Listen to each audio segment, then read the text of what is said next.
This is the Breaker.news podcast for the week of September 19th, 2021. I'm Bob Mackin, publisher of theBreaker.news and host of the Breaker.news podcast.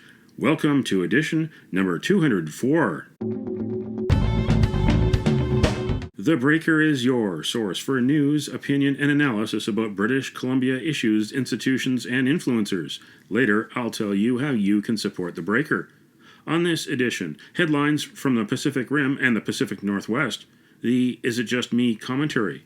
I award a virtual Nanaimo bar to a difference maker. And the Big Deal feature. The countdown to Justin Trudeau's pandemic power grab. Election day is September 20th.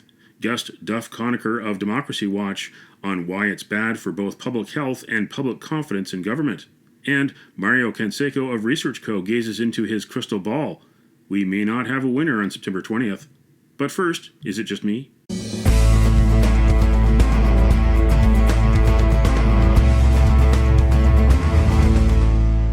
Is it just me, or is it time for a change? Canadians did it in 2015 when they got rid of Stephen Harper, who put his own power before people. Will they do it again on September 20th? They have a chance to overthrow the government of Liberal Justin Trudeau, the most corrupt government in Canada. The weapons? Pencils and paper at a voting place near you. Trudeau launched a power grab election on August 15th. In May, he told Canadians that nobody wanted an election during a pandemic. He lied. The opposition Conservatives and the NDP have been a thorn in his side because they have made him feel uncomfortable by exposing Liberal corruption and incompetence. Trudeau's backroom includes some of the same spinners that kept Christy Clark and Gregor Robertson in power. He desperately wants a majority to get more control and have fewer questions. Remember sunny ways and hope and hard work? He left all that behind in 2015. His democratic reform promises went out the window. Trudeau admitted in August that he doesn't pay attention to monetary policy, but the number one job of a leader is to keep the economy running and to keep the public safe and healthy. On the day he called the election, there were 17,000 active cases of coronavirus across Canada.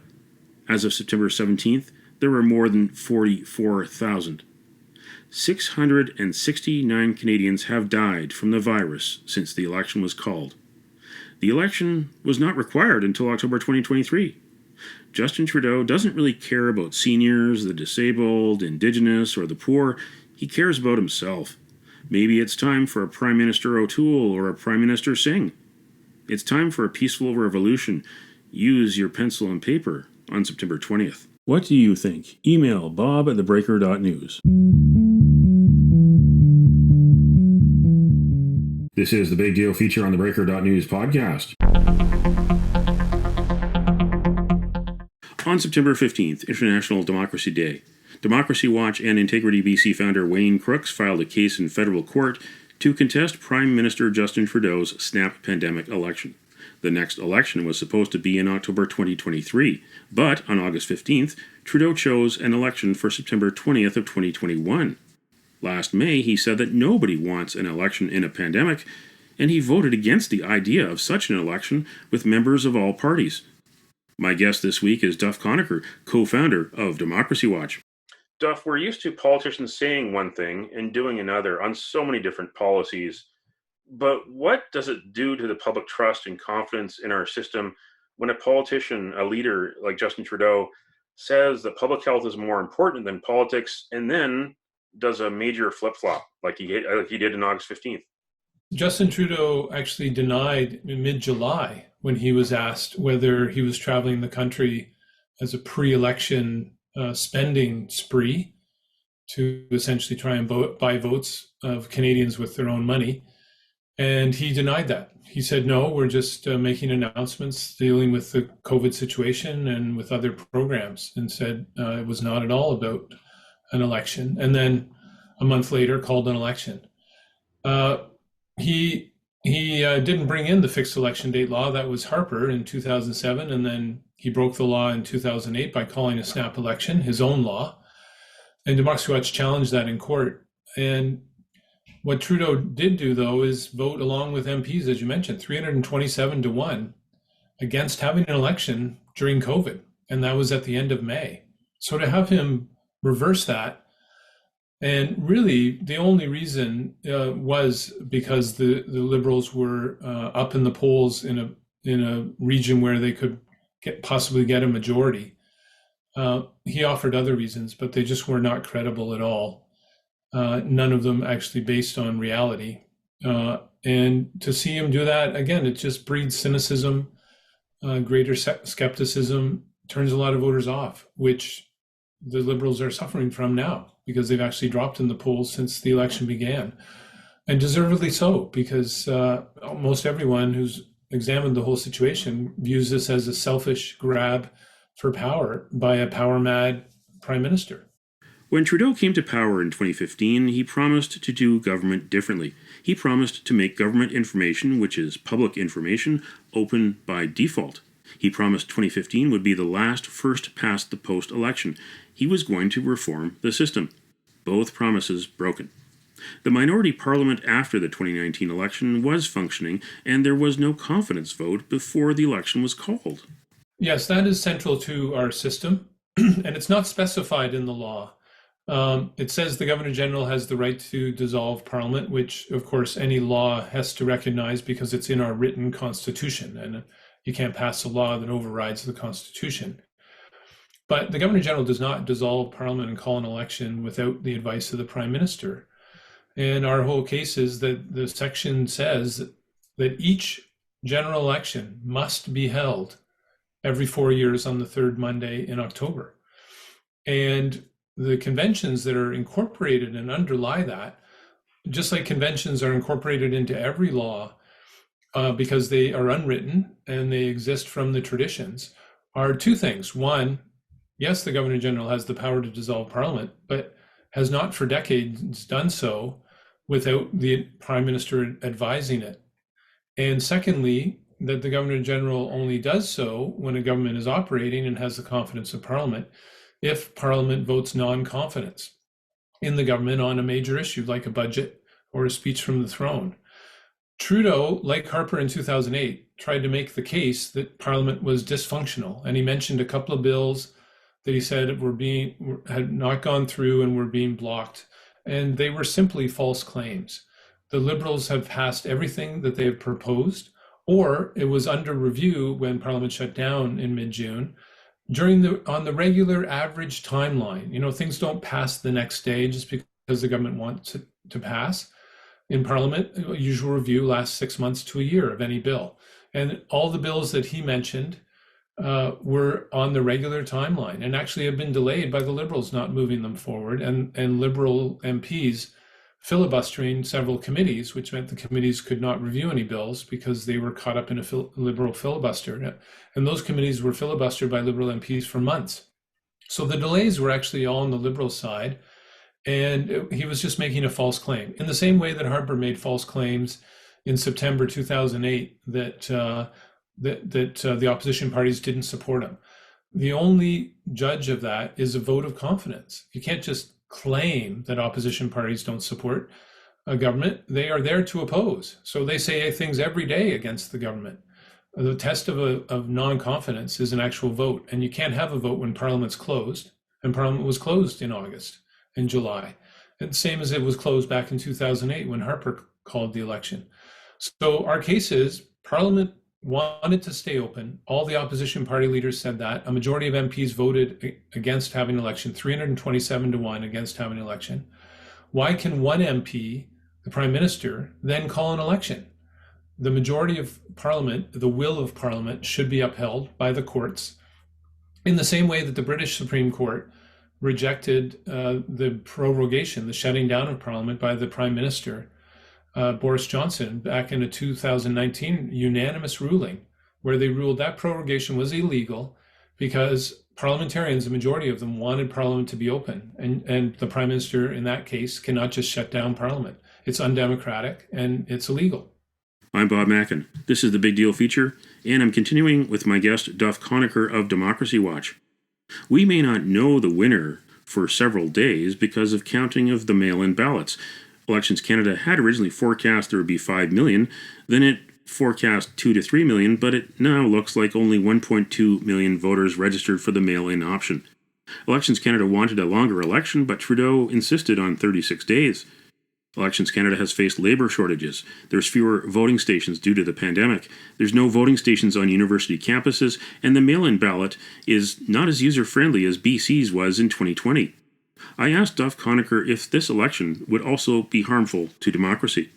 The overall context is very serious, and it's mostly Justin Trudeau's fault for calling a selfish, unnecessary election because the Liberals were up in the polls.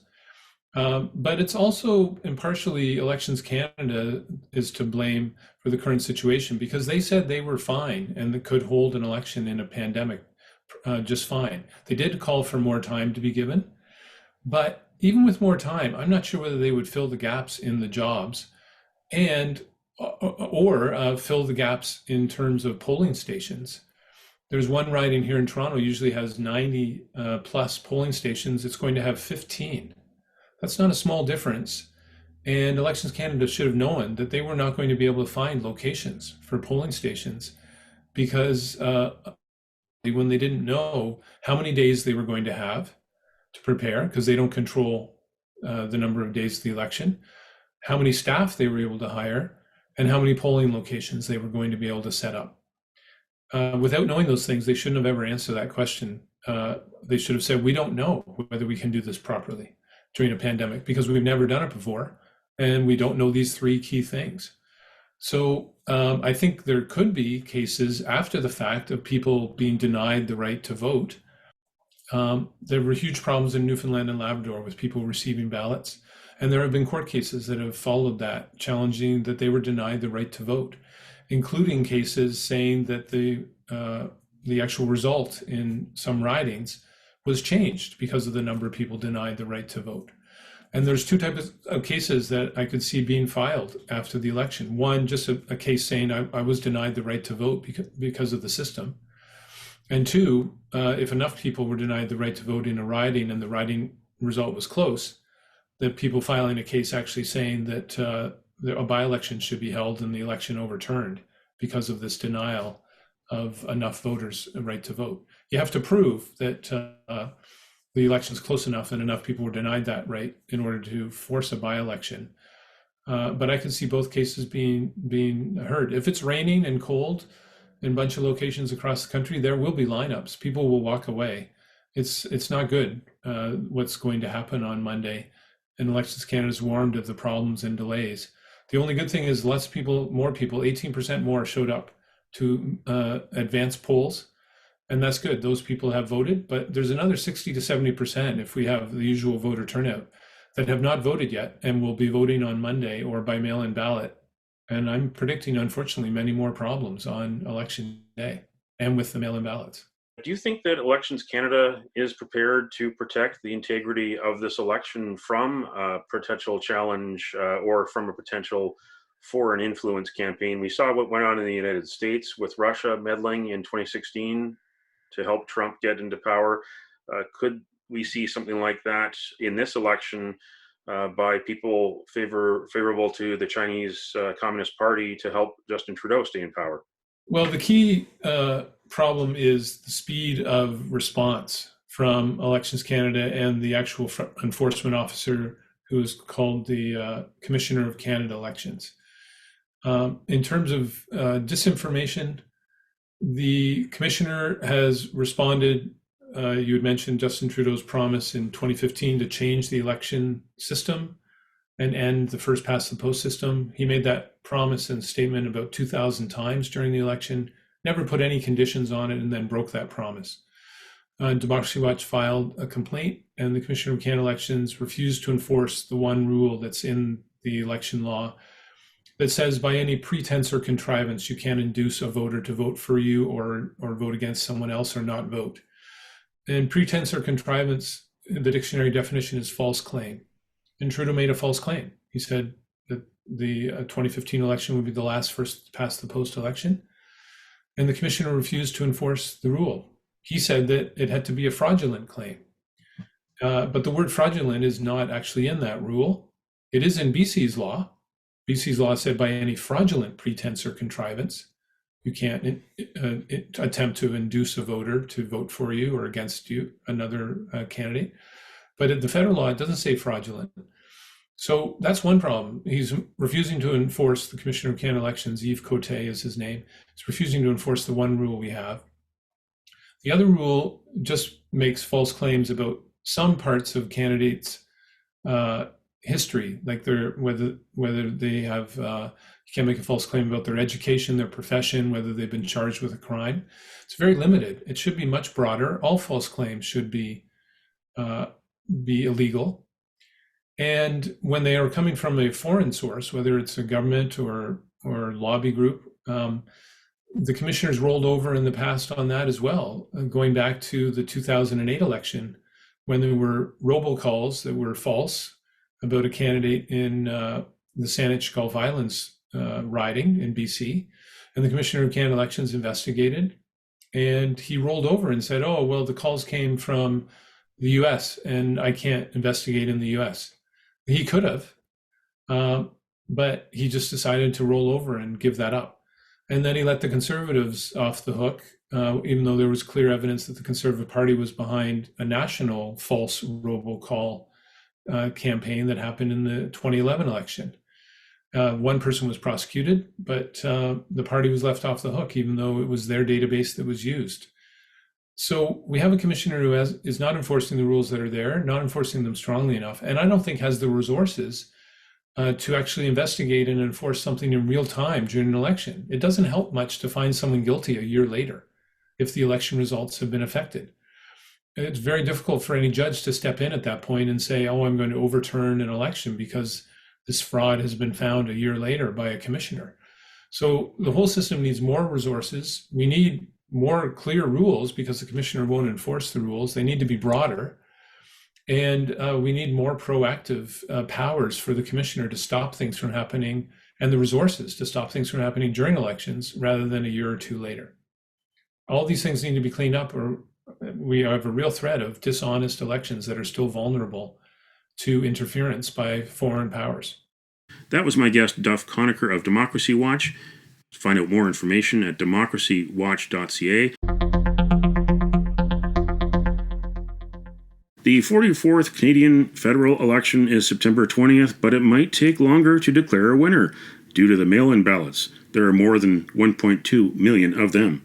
My guest is Mario Canseco, president of ResearchCo. What should we watch for on election night? Well, I think one of the crucial aspects, which we already got used to because we had an election where we had a lot of mail-in ballots provincially back in October of 2020, and also we had the experience of the US election where people went to bed watching Donald Trump leading in states like Michigan and also Pennsylvania, and they woke up to the news that with the mail-in ballots, Joe Biden was now ahead. So if you have a bunch of close ridings, particularly here in BC, the mail-in ballots are going to be counted on Tuesday. So it's going to be too early for anybody, especially in those close ridings in Metro Vancouver and the Fraser Valley, to actually claim that they won the election before all of the mail-in ballots have been counted. And this could also play a role in the color of the government and the size of the government. So it's going to be one of those election nights where unless there's an unsurmountable trend in favor of the Liberals, it's going to be tough for anybody, including the networks themselves, to try to call this.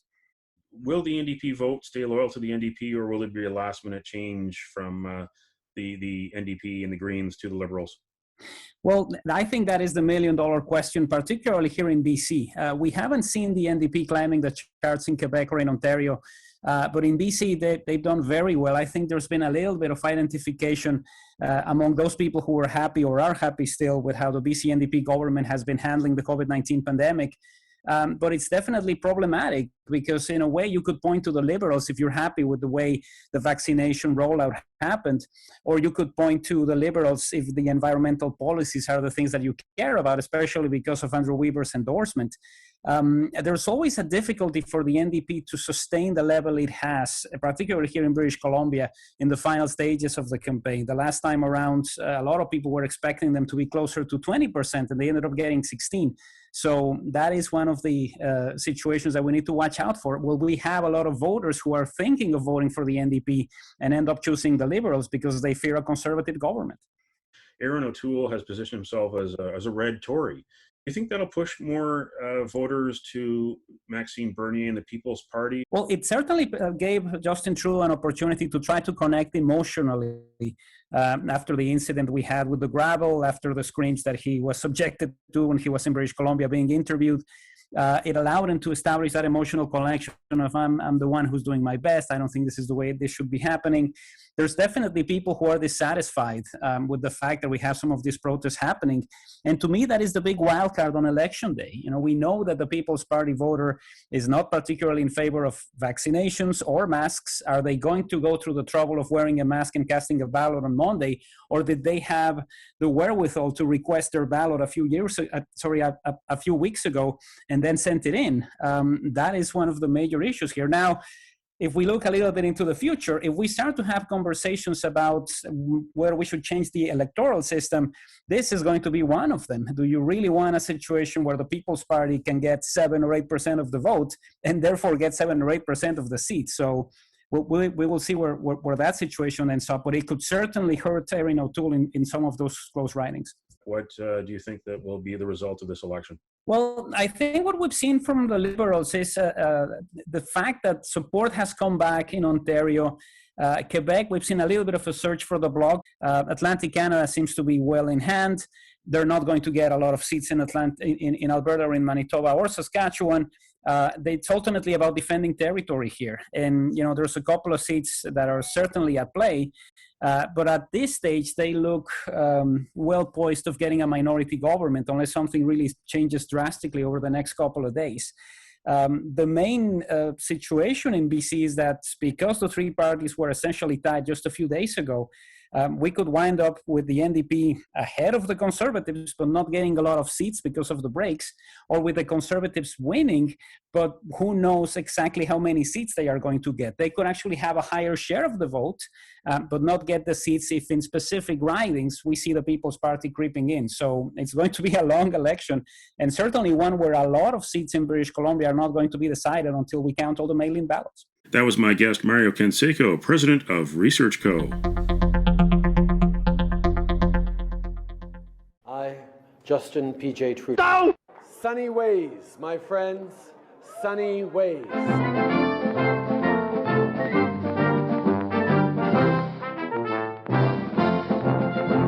We're going to make it a criminal offense for anyone to threaten or intimidate any healthcare practitioner on their way into work, in the practice of their exercise of their duty, or a patient on their way to get medical services. It's unfortunate, really, that we have to get to this point where we have to point out that that's not something that should be done. Right here! Isn't there a hospital you should be going to bother right now?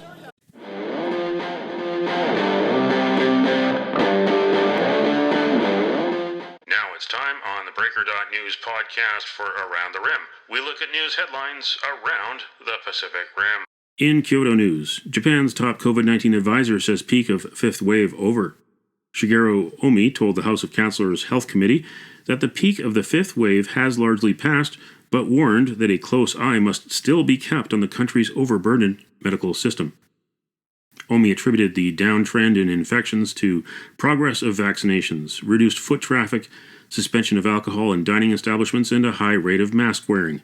But he cautioned that hastily easing anti-pandemic restrictions could lead to a sixth wave of infections, especially with colder weather approaching. In the Taiwan news, two-headed snake found in South Taiwan Elementary School. Students in Zhangpu Township suddenly happened upon a snake in the grass under the flag-raising platform. The school's principal, Lin Chun-jung, swept the snake into a bucket and realized that it had two heads. The Chiayi County Rescue Association said the market value of the snake is over 1 million new Taiwan dollars, but donated it to National Chiayi University College of Life Sciences for research. The snake's deformity could have been the result of pesticide pollution in the environment. In stuff.co.nz, Burger Afloat, New Zealand's first floating burger bar to open in the mountains on Lake Dunstan Trail. At the end of a spectacular cliff-side walking and cycling track is a coffee shop known as Coffee Afloat It has become a hit with a rotating team of 6 baristas serving more than 100 cyclists on busy days. It spawned a sequel. The first burger will be flipped on September 24th as part of Eat Taste Central, a month-long celebration of Central Otago's food and wine scene.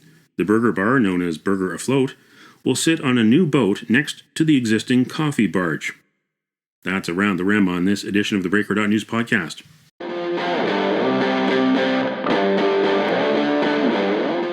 Now it's time on the Breaker.news podcast for Cascadia Calling.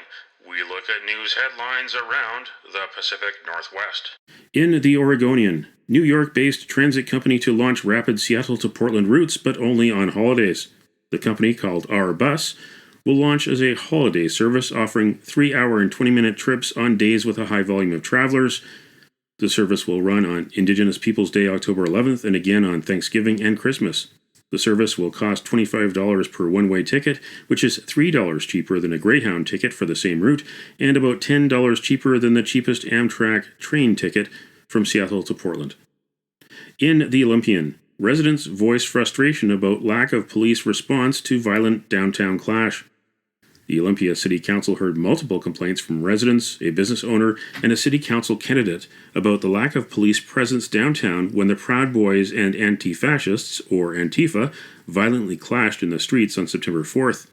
The two groups antagonized one another and clashed throughout the day. Multiple assaults were reported, including one in which a woman told police she was chased and assaulted by Proud Boys. Video released by police shows men striking an Antifa member who then runs into the transit center, turns around, and appears to fire 5 shots in the direction of the other group, allegedly striking a Proud Boy in the leg. In Czech news, 3 endangered J-pod orcas pregnant, say researchers. Researchers using a drone detected 3 whales that appeared pregnant. There are currently only 74 of the endangered southern resident killer whales, and there's hope the new pregnancies could increase those numbers, but researchers say it's cautious optimism. The last baby boom was in 2015 and 2016. 6 whales were born, but only 2 are still alive. That's Cascadia Calling on this edition of the Breaker.news podcast. Your face is gone, you won't stand alone. We'll all stand together, 'cause this is our home. And it don't matter what color you are, 'cause love will conquer hate. So you won't stand alone, you won't stand alone.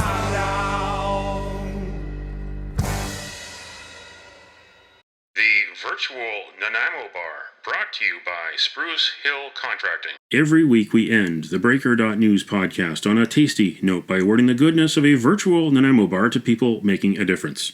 A virtual version of the province's favorite dessert bar goes this week to everyone who is taking part in the 40th anniversary Terry Fox Run, the second held virtually due to the pandemic. Wherever you are in the world, thank you for doing your part to remember Terry and to help complete his mission to find a cure for cancer. As Terry said, somewhere the hurting must stop. You can nominate someone for a virtual Nanaimo bar. Send me an email to bob@theBreaker.news. Spruce Hill Contracting, custom homes and renovations. Find more information at sprucehill.ca. Vaccine, vaccine, vaccine, vaccine. I'm begging of you, please don't hesitate. Vaccine, vaccine, vaccine, vaccine. 'Cause once you're dead, then that's a bit too late. I know I'm trying to be funny now, but I'm dead serious about the vaccine. I think we all want to get back to normal, whatever that is, and that would be a great shot in the arm, wouldn't it? That's it for the Breaker.news podcast for the week of September 19th, 2021. I'm Bob Mackin. Thanks for joining me. Did you know that on September 19th in 1985, Tipper Gore, Al Gore's wife, formed the Parents Music Resource Center in a campaign against obscenity in music? Frank Zappa and Dee Snider led the charge against censorship. Now you know. Send me your feedback, send me your story ideas to bob@theBreaker.news. Bookmark theBreaker.news. You can also find us at theBreaker.ca. Sign up for the email newsletter and get updates to your inbox. For news as it happens, follow The Breaker News on Twitter and visit theBreaker.news on Facebook. You can support The Breaker for as little as $2 a month.